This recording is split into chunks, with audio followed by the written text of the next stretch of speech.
paper magic will survive like the heat death of the universe, and will... Oh, it's a smuggler's copter. Would you like to crew this? And then it crashes because they don't understand arithmetic. All your cards belong to me. 2 minutes into macing him in the eyeballs, I switched to pepper spray. He's like, it's all right, refreshing. And went back to the mace. Magic is dying. I'm done. Selling everything. I might be a hoarder. And yes, I don't have the crayons or glue to explain this to you right now. What, are you gonna die twice? Oil will be worthless before magic cards will. well, okay, Dr. Man. That's Mr. Dr. Professor Jason. Hello, everyone. Welcome back to Brainstorm Brewery. I am joined, as always, by DJ and Liz. I am one of your hosts, Corbin Hostler, and I am vindicated in this moment. And I don't know if you all even know why, but my decision to not eat green things has saved my butt. Literally. Is it still a decision if you are fully addicted to Buffalo Wild Wings? I did get Buffalo Wild Wings first day I got back home, that's for sure. Like, if your body actively rejects any sort of vegetable violently, regardless of any contaminant in the environment, are you really vindicated here? Like, if I know two people, like two IRL human beings that I know who have gotten the spores. Like, one person is in the hospital because of the spores. Like, that shit sucks. Yeah. And it sucks shit. And we made light of it on our podcast, which honestly is very podcast behavior. And unfortunately, rumors of Corbin's demise were greatly exaggerated. not even if he admitted to us that he just consumed more Buffalo Wild Wings on getting back, we can dial it back and say that they weren't greatly like slightly maybe. Like, we're on a timetable here. Like, it's a when, not an if. When I got home, I took a picture of Buffalo Wild Wings next to a cup of ice, and just the European mind could never comprehend. They could never. Next to a cup of ice. The only time I've had Buffalo it was Wild hot. Wings, the only time I've had Buffalo Wild Wings in like the last decade was at the NASCAR Hall of Fame in Charlotte. Yeah, I was going to say, the thing open. That Buffalo Wild Wings has a lot of foot traffic. I don't know if it still exists, but back when we used to do magic events there, that place was popping off every time. I will be there in like a month. I will be at the Collecticon Charlotte 1 month from now. I'm sure that it will be there, and I will send a picture to Corbin. I'll even get a cup of ice for the shot, like for the European just mind. cheersing the air with my plastic cup of ice. Yep. But no, I had a great time in Europe. The MagicCon was great. I think, so for those of us in North America and who maybe just listen to this podcast every week or go to YouTube to listen to the podcast or go to patreon.com/BSB to get the podcast early, MagicCons are kind of this thing we talk about regularly. We're at them every year, etc. In Europe, they only get one a year. Right? It was a huge deal over there. They sold out at 17,500 tickets, the largest European MagicCon ever. It was followed by Brussels, which was the largest European spotlight event since those started back up. 1,500 people playing sealed team trios in Brussels. So it been a great month for Magic. Yeah, I mean, Magic tournaments are bigger than ever. Magic cards are more expensive than ever. Maybe not than ever for the size of tournaments, but bigger than we ever thought they would be again after COVID. Yes. Yeah, like we're trending in the right direction. Obviously, I can now talk about the Hall of Fame is back. I don't know if you all mentioned that on the show the last few weeks or not, but the Magic Pro Tour Hall of Fame has returned. Your boy is one of the voters. Really looking forward to that. I heard turn a phrase that Corbin Hostler is the new Pro Tour historian. I've been resisting that label for a long time, and finally I decided, I'm just going to say it.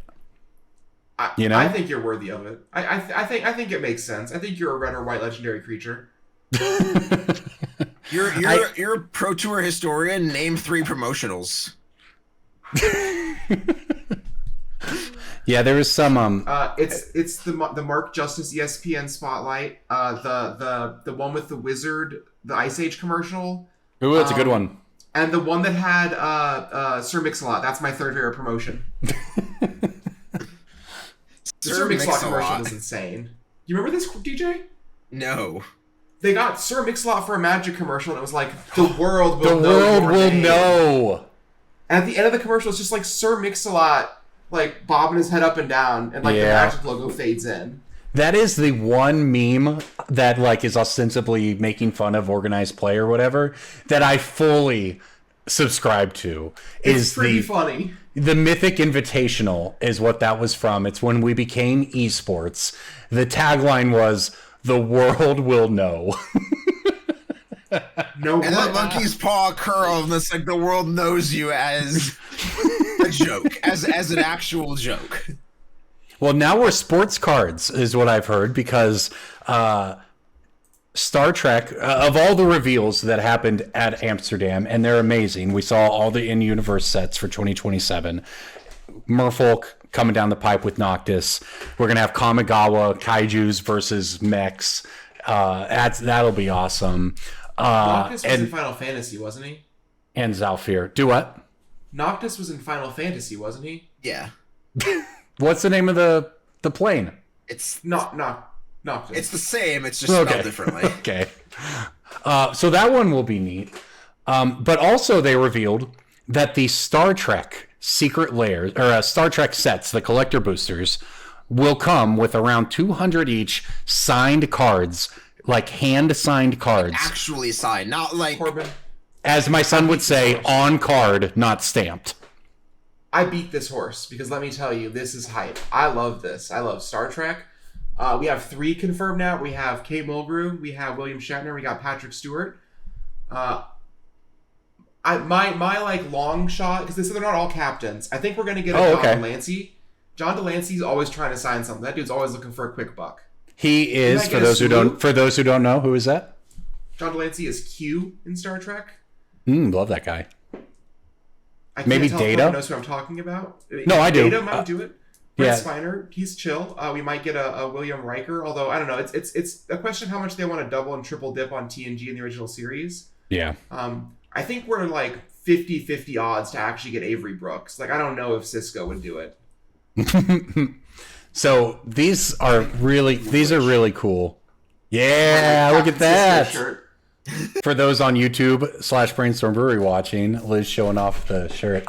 My father-in-law is 60-something years old, right? Like 66, 60, I don't know. He's somewhere in between his 60s and his 70s.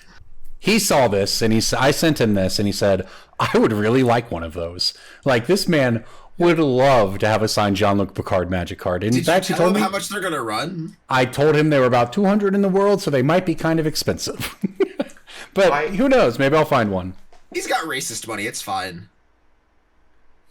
I might be trying to get a set of 7 of these, and I was talking to a friend of mine who buys a lot of nice Magic cards, and this set's gonna financially ruin me, gang. yeah, it is. So I want to bring something up on this note that might be a little morbid, but means a lot. He said it kind of meant a lot to my family, I guess.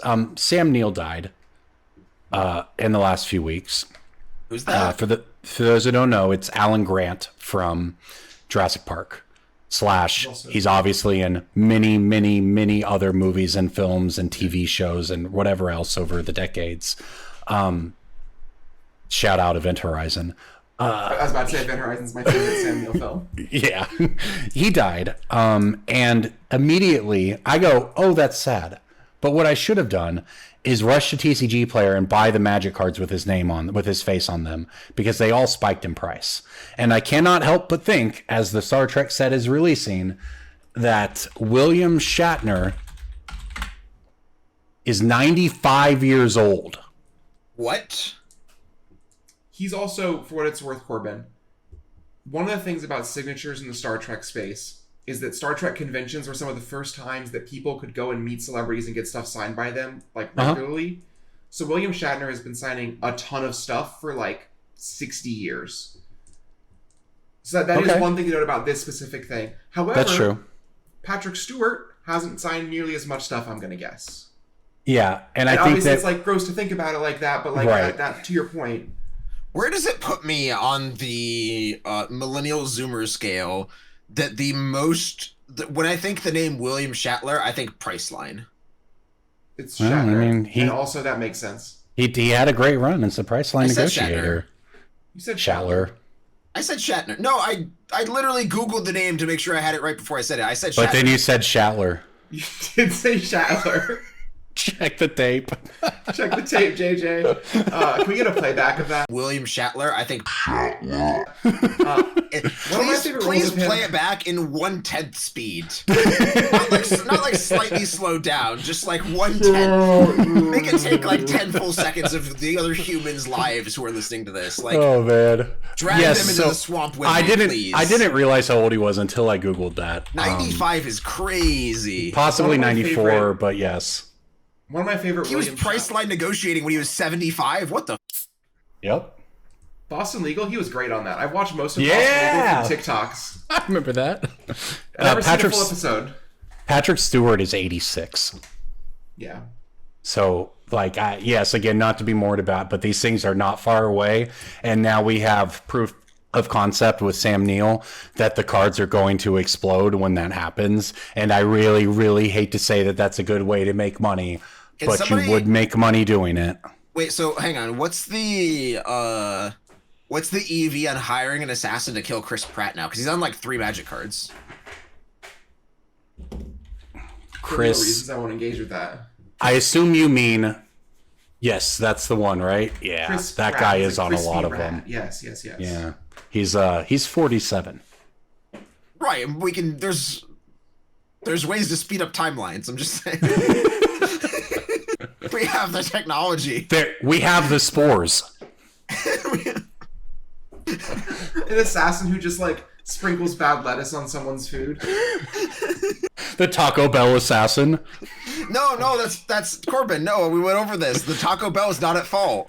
I agree. Taco Bell is the one trooper who's actually fighting for us. I was educated this on recently. Yeah, I do. It's like something. I assume this government has removed all food safe protocols, and the only thing standing between us and the jungle by Upton Sinclair is, in fact, Taco Bell. All right. Well, moving on. We should probably talk. Hang on. I'm picturing like a dystopia where like it's like bubonic plague-esque and like people are like being hauled out of in like the diarrhea-filled like wooden carts, and like when they toll the bell for the dead, it's just the Taco Bell gong.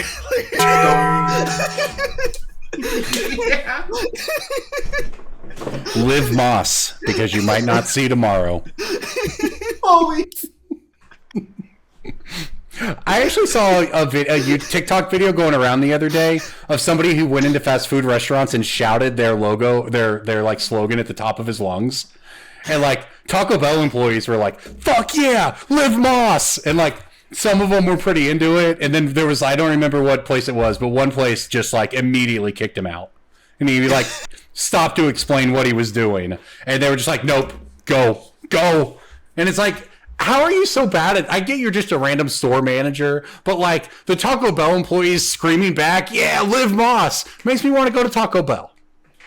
I mean, I always go to Taco Bell. Yeah, Taco Bell, pretty You just good. get into a shouting match screaming "Welcome to Moe's" at slightly higher octaves every time. All right, speaking of crossovers, how do you all feel about the secret layers announced? Stardew Valley, Lo-Fi Girl? I purchased several of those Stardew Valley ones today. Was there Oh, other they ones? came I thought out it was just Stardew Valley today. I bought Stardew Valley today, and I also went and bought more Dwarf Fortress because those are kind of cool. Oh. Terror of the Peaks is a real Magic card that is like what, $20 or something? Like, Yeah. I bought whichever one released in Europe last week, early. What was that one? I'll find out when it arrives at my doorstep.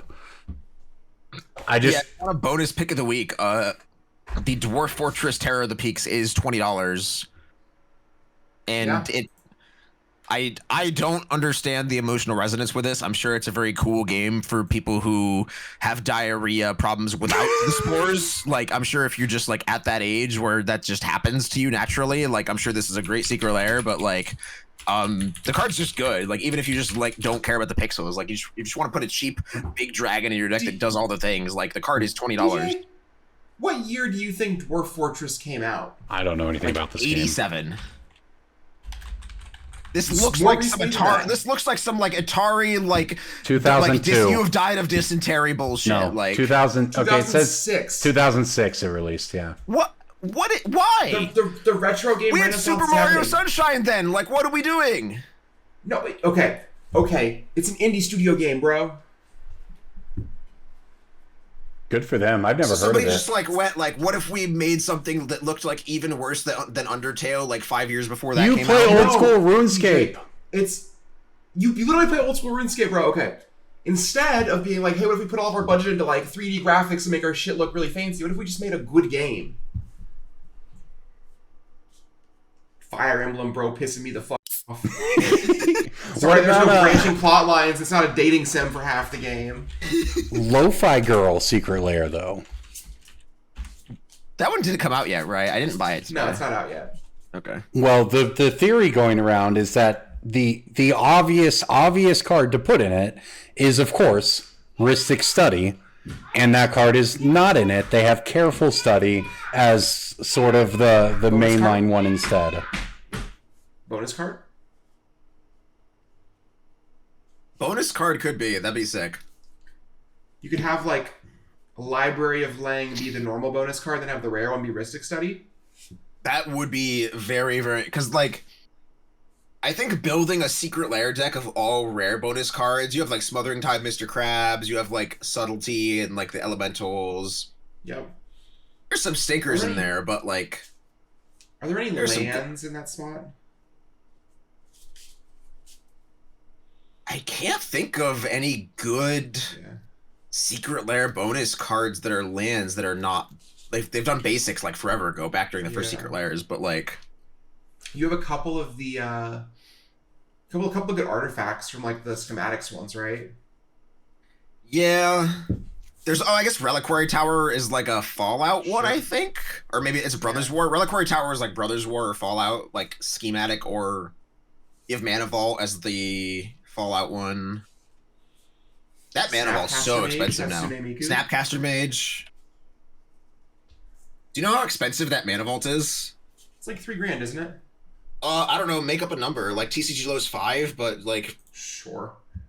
Decide what you want. Corbin, do you know how expensive Fallout Mana Vault is? Now that you're back from your screaming child, you're not allowed to look it up. I don't know.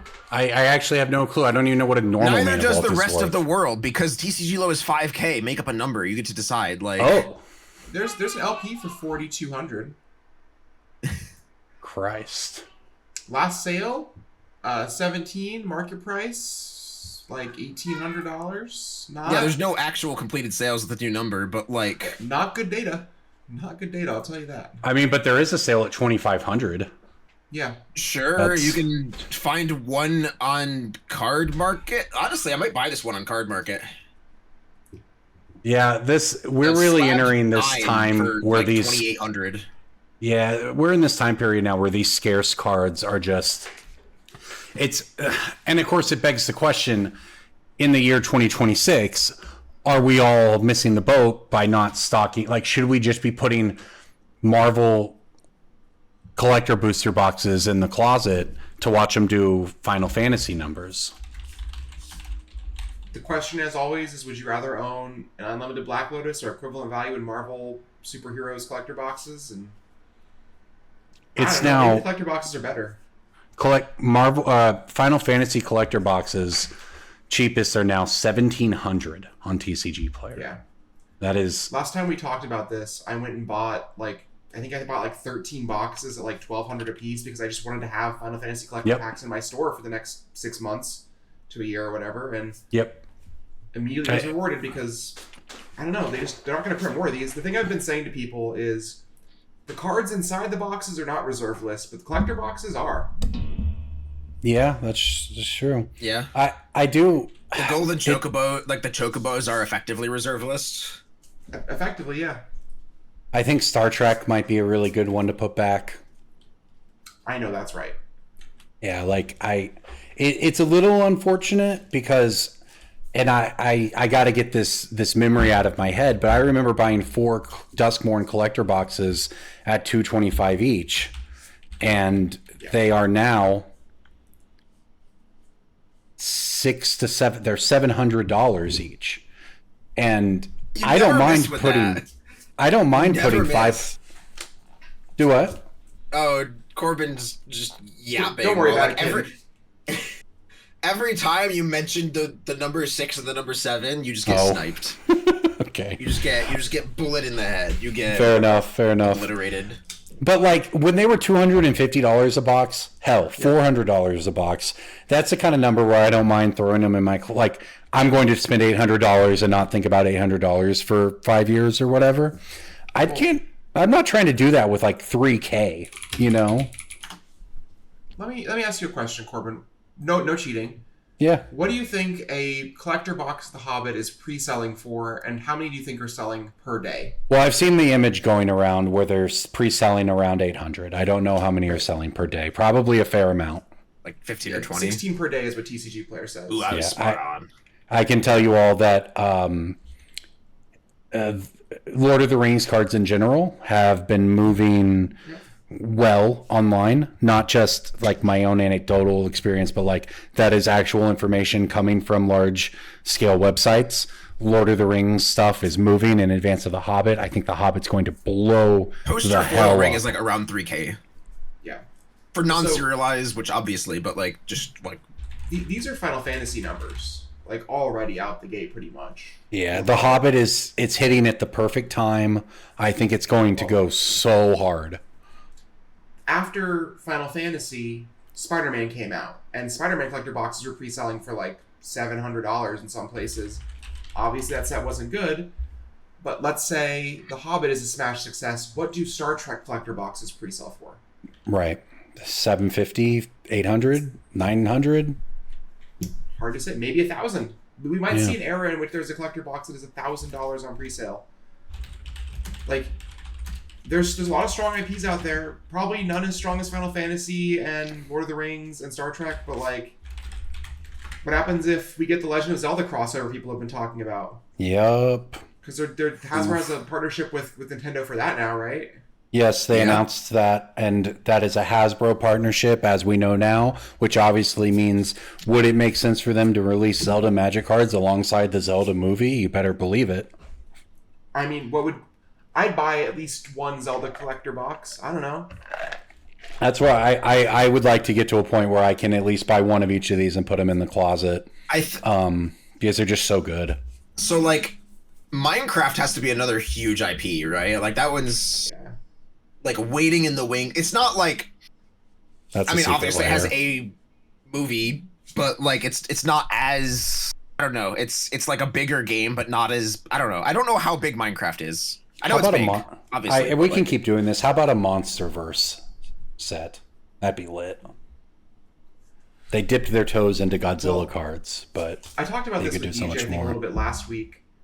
Next year, there's an unannounced Universes Beyond that's tied to the Tokyo MagicCon. Yep. How sick would it be if it was Monster Hunter? Because there's a Monster Hunter game releasing that time next year, I believe.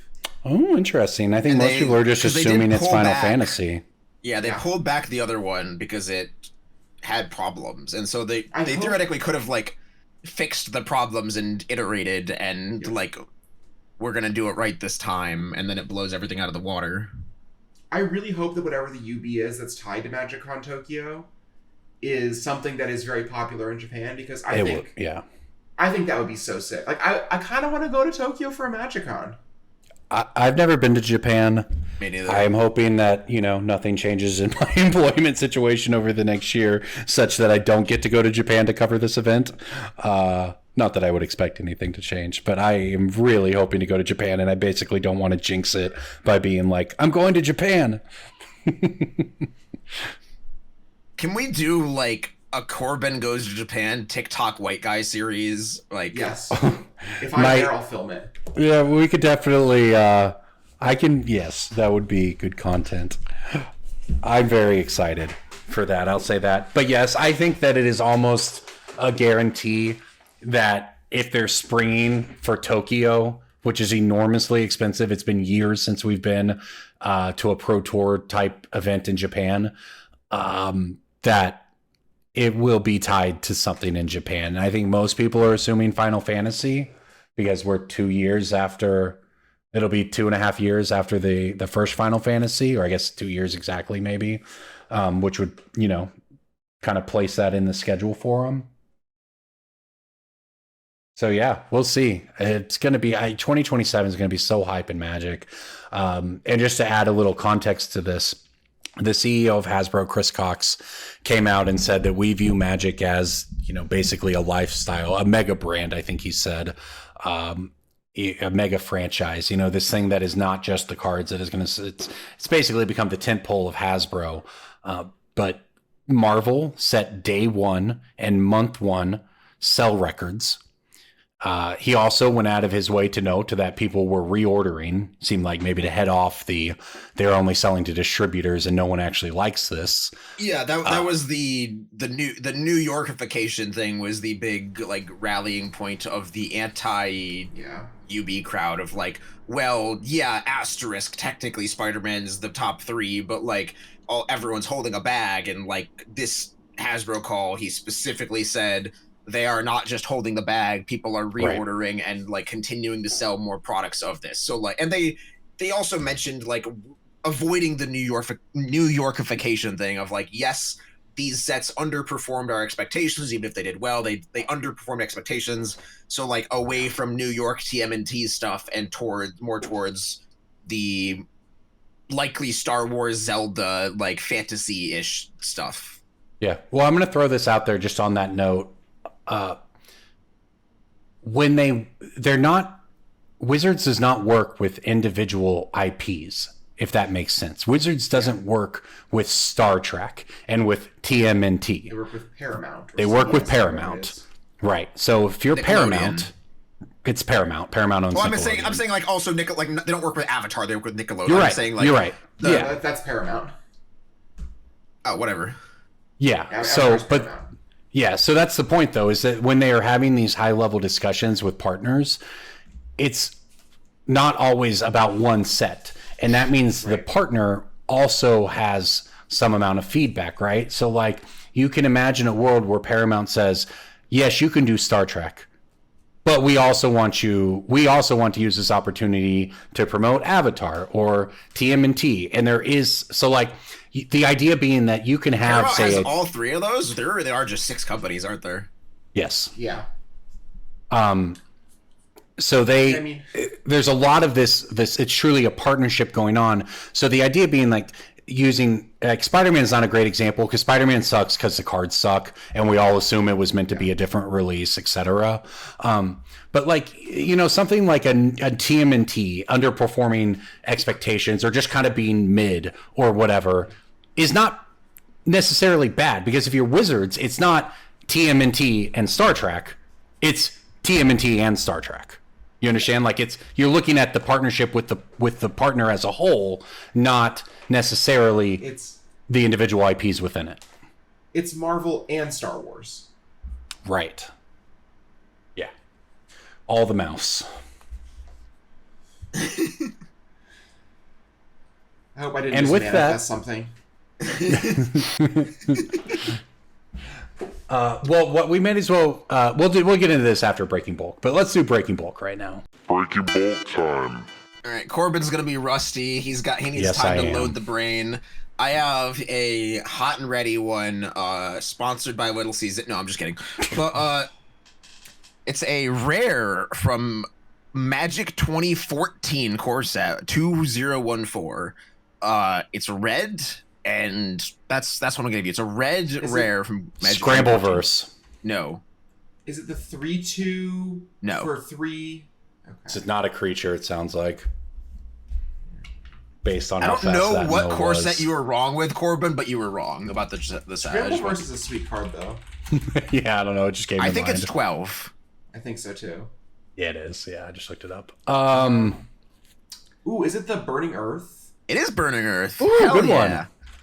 Burning Earth is a 4-mana enchantment that only has 1 printing. I was surprised to see this one is not a bulk rare, considering I don't know of its applicability in any non-commander format, and it seems like the kind of card that would get hated out of commander games. But it's an enchantment. Whenever a player taps a non-basic land for mana, Burning Earth deals 1 damage to that player. It is a nice way to just slap the wrists of people playing some expensive mana bases. Although nowadays, like you can play like a ton of very good non-basics and just still be on a budget, which is crazy. Like filter lands, shock lands are cheap. Like there's so many like non-basic lands are affordable now. But I don't know. I like this card. I've always liked this card. Just the ability to make people concerned about what they're doing when they're casting their spells. I'm a big Price of Glory fan. Like, Price of Glory is whenever you tap a non-basic or just whenever you tap a land on an opponent's turn, it gets destroyed, and everybody gets one. Like, everybody gets one undo, and after that, nope, you touched the stove. Now you deserve the burn. I like red cards that make your opponent mean it. Like, they can do whatever they want, but they gotta mean it. Yeah, Price of Glory. You gotta mean it by investing $3 whole into this card, and buy with support is fine. $1.50, what you expect out of a $3 card, but it's definitely one you will find in the bulk bins because like no one's playing this really unless you mean it, unless you are building that specific commander deck to play all of the red enchantments that say whenever and then a bunch of text after it. But like it's a Burning Earth, and I was pricing signed cards for the case this past week, and I was like, oh, this is not 0. Interesting. So I priced it up a little bit. What do you think the price of Mana Barbs is? Corbin's muted. What do you think the price of Mana Barbs is? It's like 5. Yeah. It's gone up to 5 over the past, like, it was $1 rare 2 years ago. Yeah, and now Mana Barbs is sweet. And it's been printed a billion hot times. Minutes since it got a reprint.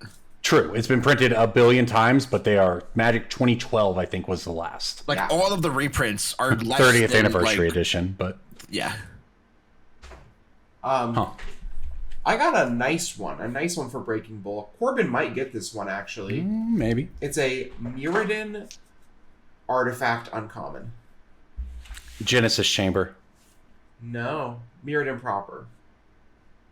Oh, I don't know. Is it any of the original Mirror, like Copper Mirror, Iron Mirror? Mirror Enforcer. This one's gonna feel weird. Trust me. The 1/1 that returns an artifact to your hand or whatever. Nuisance Engine. Retriever, yeah. Nope. It's way lower hanging fruit than any of this, gang. Oh gosh. Core Tapper is Darksteel, I think. Yeah. Lower hanging fruit than that. Isochron Scepter. No, that card's not breakable. That card's always been good. You said low hanging fruit. Good guess. Yeah, good guess. It's a card that used to be worth a couple dollars and then was worth nothing and is now worth something again. Some kind of equipment, maybe? No, not an Fire. equipment. It's a modern card. How about that? Mr. just covered the Modern Pro Tour. Was this one played? Oh, yeah. Apparently. I think it was in the winning deck list. Let me be sure of that. It might not have actually been in the winning deck list. It was not in the winning deck list. But it was in variants of the winning deck list. Is it an equipment? She said no already. The winning deck list is a bit of a misnomer because the top 8 was draft, but well, you know what I mean. So it's hard to So anyway, that doesn't necessarily jog me here. I'm gonna claim my win here because you get the W. If you had guessed any talisman, I would have been with it, but it's red-green talisman. Okay, fair enough. Sure. Is seeing a spike in price a little bit. Buy list support on it strong for pretty much all versions because it sees play on the red-green Eldrazi deck because it taps for 3 colors of mana in that deck. Yep. As does Karplusan Forest. Yep. Modern was pretty sweet, I have to say. Like, I walked by one game and I saw Geist of St. Traft beating down in round 14 of the Pro Tour. Yeah, somebody bought me out of Geist of St. Traft last week, and I was very confused. It lost to Chandra, Awakened Inferno. You know what that one is? That's the M20 one that gives your opponent burn counters every turn. Sure does. It costs 6 mana, but it also can deal, and it deals 3 damage to non-elementals, thus killing the Geist of St. Traft. Modern's crazy. Red, white, Landish are shit in Modern. PT while you were shitting your pants, and yep. the Cosmogoyf deck is so cool for like for like a small window. Like that's the kind of deck that is like extremely cool until it's not. Like, yep. So Matt Nass posted his list of like failed modern deck ideas or whatever on Twitter. If anyone is into that kind of thing, he had some wild brews. Yeah, I mean, there's a lot of things you can be doing in Modern right now that are strong. Many of them inconsistent, and somehow a ramp deck was the best finishing deck at the PT. Yep. My favorite deck out of the PT, I actually put it together in paper, is the blue-white Loki deck with Oswald Fiddlebender. The only time I have untapped with Oswald Fiddlebender and not killed my opponent was because I didn't see the line. There you go. So, okay, hang on. Let's take a step back for a second. For somebody who has, I think the average Magic player here, I'm going to do like a Chuck Schumer of the Baileys. Like the average Magic player who is somebody who plays Commander, has not touched Modern since like COVID or whatever, like kind of thought that Modern was in a ruinous state because of like free elementals and like unplayed, like it's all Horizons cards, it's all energy, whatever. Like, what does Modern look like from a like bird's eye view? Like, what are like the 5 decks you name of like this is what Modern looks like, this is how many turns you survive, this is how you win and lose the game? I actually have a take on this that's sort of like a distilled version of it. Every deck in Modern is trying to kill you as fast as it possibly can, while also interacting just enough to not die first. So it's like Amulet plays actually a decent amount of interaction. It's weird interaction. It's like Beseiju, Otawara, sometimes Dismembers. Like the blue-white Loki deck has an infinite combo in it, but they're also playing 4 Portable Holes and 4 Metallic Rebukes. Modern is like a turn 3 format if you're strictly goldfishing, but it's like a turn 5 or turn 6 format if your deck is built well. The Neoform deck is like one of the ones that breaks that rule, I think, where it's like a little bit faster, a little bit lower in interaction. But so many Modern decks are like ships passing in the night while firing off 1 cannonball. And I think that's what's cool about it, is actually like the way you build your deck to interact matters as much as it does to kill them. Because that does sound like a much more diverse meta that I think the average Commander ex-competitive player thinks the format looks like right now. Yep, Modern's wide open. The Neoform deck is a great example because anyone who thinks about Neoform goes, isn't that the deck that kills turn 1 20% of the time and loses 80% of the time and you're just trying to high roll? Corey Burkhart called Simic Neoform the best sideboarded deck in the format. I watched him cast his cards and attack with Allosaurus Rider. Yep. Like, it's not actually, some of the decks are not wholly dissimilar from Standard in that they have combos in them, but the rest of the deck still has to exist to interact with the wider field. Yep. And then there's red-white land destruction that plays Chandra Awakened Inferno. Sometimes you can just destroy all of your opponent's lands, and they search for a basic land enough times, they run out of basic lands. And then you kill the basics too. I personally am excited to try Namor plus all the blue counterspells that protect Namor. Don't know if I've gotten to talk about that on this podcast or not. It was a sideboard plan for Charbelcher. Obviously, Namor is also a Merfolk, so you could put it in there. And you get to run Flare of Denial, Force of Negation, and Disrupting Shoal, along with all the blue cards. Like 9, or you two, not me. You two have named like 9 different decks. Just sequentially, like, oh, there's this deck also, and this deck. You can do whatever. Like, we didn't even talk about energy. Stock Boros Energy yet. Yeah, I didn't even mention energy, which did not have a good win rate deck. Yeah, it had a bad win rate, but it is a very good sort of like top line. It had a bad win rate because everyone knew about it. Right. Everyone knew it was the top fair deck. And the people who actually had the most success with it, I think Martin Yuza was talking about this, are the people who realize that now that Flage is gone, you just don't screw around with the mid-range stuff. You're just an aggro deck. You have to be the clock on everyone else. And I think that was the most successful version of Boros Energy. It is a pretty fine spot for the format to be. Now, I think we have one Modern Pro Tour maybe at the beginning of the year next year. And then it's going to be by the wayside for a long time at the high levels, same as Pioneer. But we are going to get a new one before too long. So, Burning Inquiry was also a pretty hot deck, by the way. Yeah. Not even one. It's the one of the players playing it told me it's not a Hollow One deck anymore. It's a Burning Inquiry deck, and maybe it always was, but now it's really a Burning Inquiry deck. Burning Inquiry is 1 mana, move a lot of cardboard around, and that's always something worth looking at. Yeah. Start punishing your Anything opponents. that can force your opponent to mulligan is worth looking at. Like, Yeah. So like I have a modern event that I am ending in a few months. I am kind of the player who didn't know what the format looked like because I don't follow the Pro Tour as closely as you do. How does one build a display case and like prep for buying and selling cards with modern players? Because it feels to me like that's really like it's really, really hard to be in an environment where like you can't bring $2 cards to sell anymore. Like it's we're not in a space where it's like, oh, let me just bring like my 4 Gristle Brands, my 4 Jace, my 4 Flip Jaces, my like a 10 stack of each fetch land that you're going to sell out of. Like there's so many cards in the format and so many of them are worth nothing, and the ones that are worth something sell online at a through point that is like, what am I supposed to bring here? Like EDH events are easy. You just bring the coolest version of everything and dual lands and ancient tombs and mox opals, and like somebody will want to point to the expensive card and say, give me that, I need this, spend $500. I'm not sure how I do that with a modern case. I mean, the actual answer is that selling cards to tournament players is not very good for you. Yeah, okay, that's what I thought the answer was. Because they should already have all their cards. Right.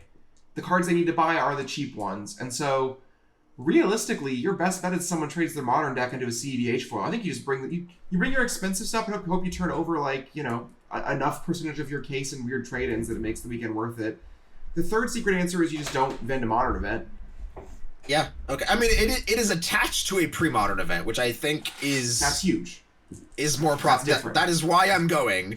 But it's like a Saturday pre-modern, Sunday modern, and I'm like, okay, I'm there for one of these. I'm there to sell some Survival of the Fittest and some ancient tombs and to like trade some power into like a full Rashad nonsense deck. Like I'm there for that. But like, I recently did Legacy into Pauper Saturday Sunday event, and so I get it.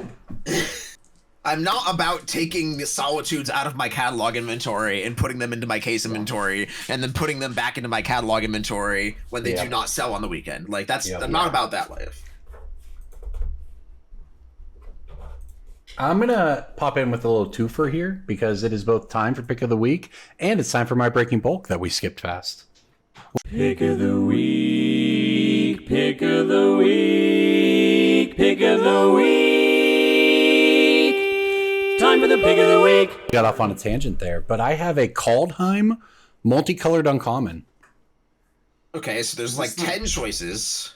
This is the blue-black ice zombie guy? We can just list the color combinations. The green-black elf guy. It's black-white. I knew Nalfi was his name or something. The one that returns. I had a real guess, DJ. It's black-white. Black-white? Is this like the... Angels. It's an angel? Black-white angels. You're on the right track. It's like Rise of the Valkyries or some shit. Undead Valkyrie or something? Yeah, DJ got it. Rampage of the Valkyries. Sure. 5 mana enchantment, white-black. Whenever it enters, make a 4/4 Sarah Angel. But here's the part that is making it worth $2. Whenever an angel you control dies, each other player sacrifices a creature. So we have an angel-specific Grave Pact on here, and it's climbed over this year from $1 awesome. to $2.50. Yeah, cool card. Kaldheim's a great set.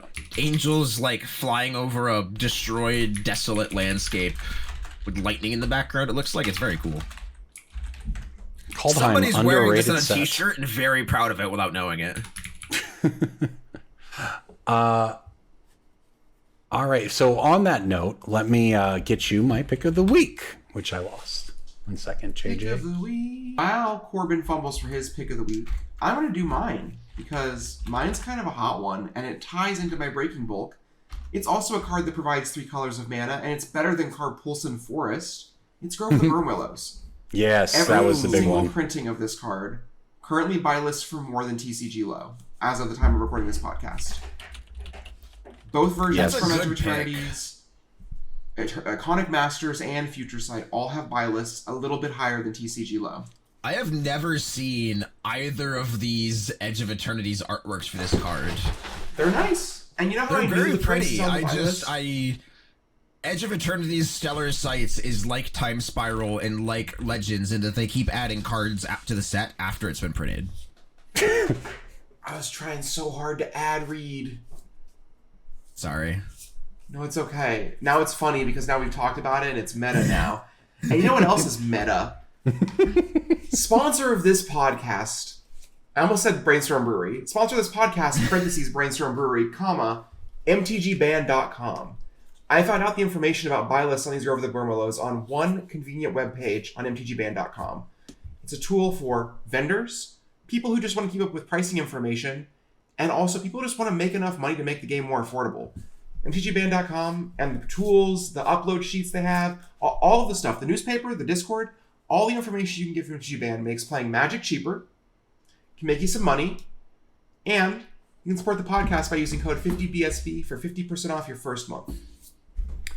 Boom. Take it to the bank along with this pick of the week. Wait. I want to add in a little note that I don't remember if I mentioned the week or two before, but there's a new feature where you just type in the set code and the collector number, and it's a actual game changer. Oh, I like that. Remove like half of the typing from the equation, and it gets you to the exact card every time.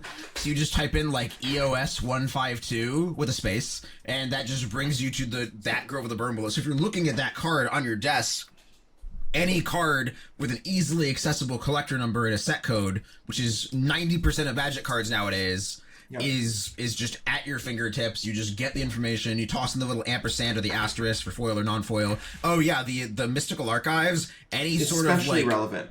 So the Silver Scrolls, or like any sort of Phyrexian nonsense where you're like, I don't know which Elish Norn that is, like just it's so nice. And the upload feature is just everything's beautiful. It's we have hit that point in Magic where I find it most helpful to look cards up by their set number. Yeah, Corbin, like I just realized for the first time ever that you're a manifestation of Bill and Ted's Excellent Adventure. The way you said most helpful there, man, was like so Bill and Ted. Like, I find this most helpful. Never seen it. You really should see it because it's kind of who you are as a person. I'll check it. I mean, I know of the movie. It's well spoken of. If he watches it, will it still be who he is as a person, or will he? Who I am is locked in. I am locked in. Only if he starts smoking again. All right, time for some picks of the week. I have a duo pick this week. I've got an expensive one and a cheap one. I'll start with the expensive one. Three Tree City. The seasonal variants have been climbing this year. The autumn one has gone from, in January, about almost 40 up to about 55 now. The winter one, the one you might think actually would be the most expensive, has been a relatively flat 45. The others climbing though. I think this is the spring one, hard to tell, but it's up from 35 to 45, and I don't know that they're going to make more of these. I don't necessarily see these seasonal ones really ever getting a reprint, and the card itself feels like a good enough, tribal card that it is going to hold prices. Nykthos.